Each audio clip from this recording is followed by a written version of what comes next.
Extending over 60 miles, the Illinois Prairie Path is the longest bike trail in the Chicagoland region. Biking the Prairie Path involves a trip through over a dozen western suburbs, past miles of natural settings, and extends all the way to the beautiful Fox River, a river that is home to a handful of distinct and charming river towns. The Prairie Path was one of the first rails-to-trails routes in the United States, being established in the 1960s on a former rail line that provided service from Chicago to the western suburbs. The path begins 10 miles west of downtown Chicago as one trail heading west for 15 miles. However, in the suburb of Wheaten, the trail takes on a Y shape, where one branch of the trail heads southwest towards Aurora and another branch heads northwest towards Elgin. Elgin and Aurora are both mid-sized towns on the Fox River, separated by 23 miles. Conveniently, the Fox River Trail connects the two towns via a paved trail that runs through beautiful natural settings and a handful of river towns. The route in this video traverses nearly all of the Prairie Path, traveling counterclockwise in a lollipop-shaped route, covering 80 miles of mixed terrain riding that is nearly entirely on car-free cycling trails. Today I'm at the start of the Illinois Prairie Path. We're going to go on a tour of this 60-mile trail today, out to Elgin, then we're going to go 20 miles down the Fox River Trail to Aurora, and back to the start in Maywood, Illinois. The Prairie Path begins on 1st Avenue in the suburb of Maywood on a newly paved surface with frequent crossings at streets with varying degrees of traffic. The early miles of the trail contain somewhat unremarkable surroundings with an industrial feel. The crossing at Manheim Avenue is quite busy and usually requires a longer than usual wait time until traffic clears up enough for a safe crossing. Beyond Maywood, the path runs through the suburbs of Bellwood, Hillside, and Berkeley. After passing the Berkeley Water Tower, you will pass under the I-294 expressway, and the trail changes to crushed limestone as you enter into the suburb of Elmhurst. At this point, the trail takes on a more wooded setting, while being lined with vintage-style light posts that add to the ambience of the trail. Elmhurst gives way to Villa Park, where you pass by the former factory where the chocolatey drink Ovaltine was produced until 1988. Right after the Ovaltine factory is the Villa Park Historical Society Museum, which sits in the former Villa Park train depot for the Chicago, Aurora, and Elgin rail line. Right after this museum is an intersection that provides an opportunity to get on the Great Western Trail. This trail cuts a diagonal path towards Elgin and links back up with the Prairie Path after about 10 miles. Getting onto the Great Western Trail is a more direct route to Elgin, and it reduces the amount of trail that would be biked twice in this lollipop-shaped route. The Great Western Trail has a remote feel while passing through prairie land and along electrical lines. Fellow riders become much less frequent, and there is a distinct feel that you are passing beyond the immediate suburbs of Chicago. Just passed over I-355 on the Great Western Trail. At this point, the ride kind of turns into a very country feel. You're kind of getting outside of the immediate suburbs, outside of Chicago, and for about 10 miles, it's just a little bit of a slog. The trail is crushed limestone throughout this stretch and does not offer much in the way of shade. The trail can become soft and mushy after rains, making riding a bit laborious. And in hotter and drier spells, the trail can be particularly dusty, so be prepared for a dirty bike in dry conditions. Pro tip, wear some sunscreen. This Great Western Trail doesn't offer much in the way of shade. At Prince Crossing Road, the Great Western Trail links back up with the Prairie Path, and the Elgin branch of the Prairie Path begins a northwest route towards Elgin. There are a couple forks in the trail in this stretch, so it is important to double-check the signs and generally bear right when given the opportunity. Just before reaching Stearns Road, the path switches from crushed limestone to paved asphalt. This will be a welcome relief as the pedaling becomes much easier on the paved surfaces.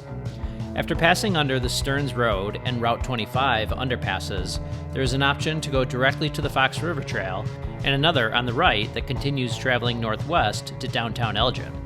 Taking the path on the right will bring you to the town of South Elgin and eventually to the Fox River and the Fox River Trail. Traveling into downtown Elgin entails a 1.5-mile ride north on the Fox River Trail that will need to be retraversed when the ride south to Aurora begins. Elgin has seen significant upgrades to its riverfront in the past 20 years, and now has a Riverwalk with a well-designed island that provides for a nice place to take a break from cycling.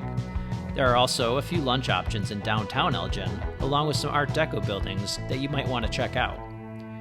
After visiting Elgin, it is necessary to head back onto the Fox River Trail and retrace the 1.5 miles of pedaling that brought you into Elgin. Shortly after passing the Grand Victoria Casino, there is a roundabout and tunnel that you go under to stay on the Fox River Trail. At State Street in South Elgin, it is necessary to go over the bridge to the west side of the Fox River, where the Fox River Trail continues.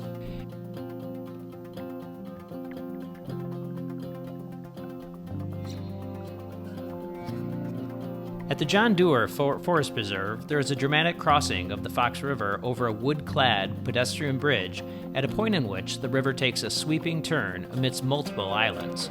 Once over the bridge and back onto the east side of the river, you will be treated to a fairly long and steep hill that brings the route just north of the town of St. Charles.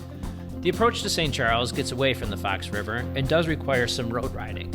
As you ride along 3rd Street, you will pass by many interesting homes that have a nice blend of vintage and modern features. Downtown St. Charles contains a bustling main street with a historical museum, a theater, and many places to eat and drink. Pollyanna Brewing is right on the route and could be a refreshing place for a stop. Just a few miles south of St. Charles is the town of Geneva, an equally charming town that has many of the same amenities as St. Charles. The trail passes on to and through Island Park, which is very well manicured and surrounded by water. I should point out that during the whole route, there's plenty of places to fill up your water bottles. I always stop at this place in downtown Geneva. It's a nice setting. Much of the downtowns of St. Charles and Geneva sit on the west side of the Fox River.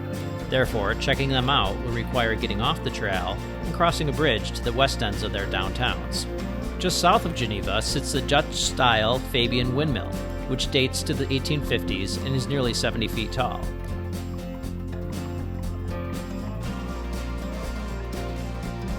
A few miles further, and the trail hits Batavia, yet another charming river town with its own distinct feel and a wide range of restaurants and shops. South of Batavia, there are trails on both the east and west sides of the Fox River. I recommend riding over on the west side of the river, as it is a bit smoother riding, stays closer to the river, and provides for a more efficient loop around Aurora. Before reaching Aurora, the trail goes through North Aurora, and eventually the Hollywood Casino welcomes you into the downtown. Similar to Elgin, Aurora has made improvements to its downtown and riverfront in the past decades. In addition to also having a riverboat casino and Riverwalk, Aurora has an active theater and interesting buildings to pass by in its downtown.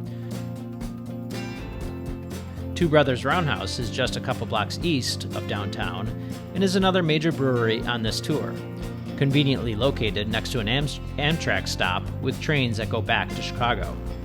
When finished checking out Aurora, head back to the east side of the Fox River and you will link up with the Aurora branch of the Illinois Prairie Path.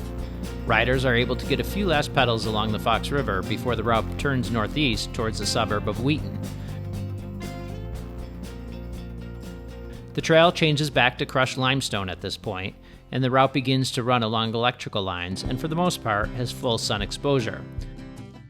So similar to the Great Western Trail, the Aurora branch, it's a lot of sun and power lines, crushed gravel, nothing too great.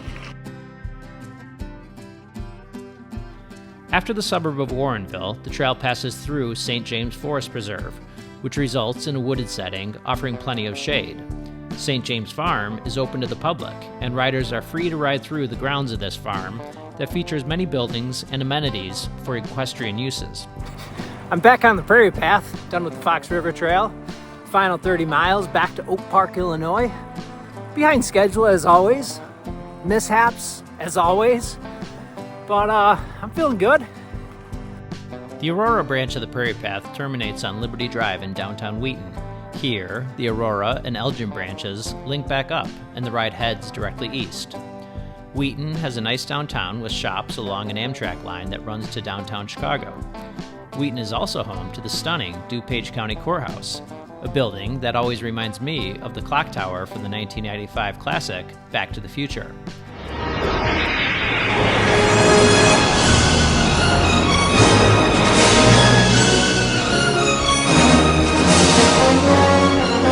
Prairie Path maintains its crushed limestone surface as it runs along the Amtrak line through the suburbs of Glen Ellen and into Lombard.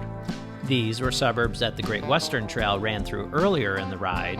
However, this is the first time that this stretch has been ridden on this ride due to riding the Great Western Trail on the way out. Passing over I-355 is an indication that the ride is back to the immediate western suburbs of Chicago. Eventually, the path reaches Villa Park, and you'll pass by the turnoff for the Great Western Trail and the Villa Park Historical Society Museum. At this point, the loop portion of the ride is over, and the ride is now onto the main stem of the Prairie Path that heads back to the start in Maywood. Pass by the Ovaltine factory and over Route 83, and you will be back in Elmhurst. Elmhurst also has a restored train depot from the old rail line that is worth a quick look. The home stretch of the ride begins as the route passes under I-294, and you go through a quick succession of suburbs in Berkeley, Hillside, Bellwood, and finally Maywood, where you will return to the start of the Illinois Prairie Path.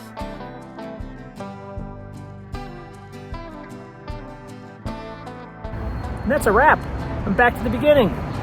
Prairie Path complete. Elgin, Aurora, back to Maywood, Illinois. So get on your bike and head west to the city of Chicago via the Illinois Prairie Path. You will be rewarded with mixed surfaces, abundant nature, and will leave the big city behind while visiting river towns that have an entirely different vibe than the city of Chicago.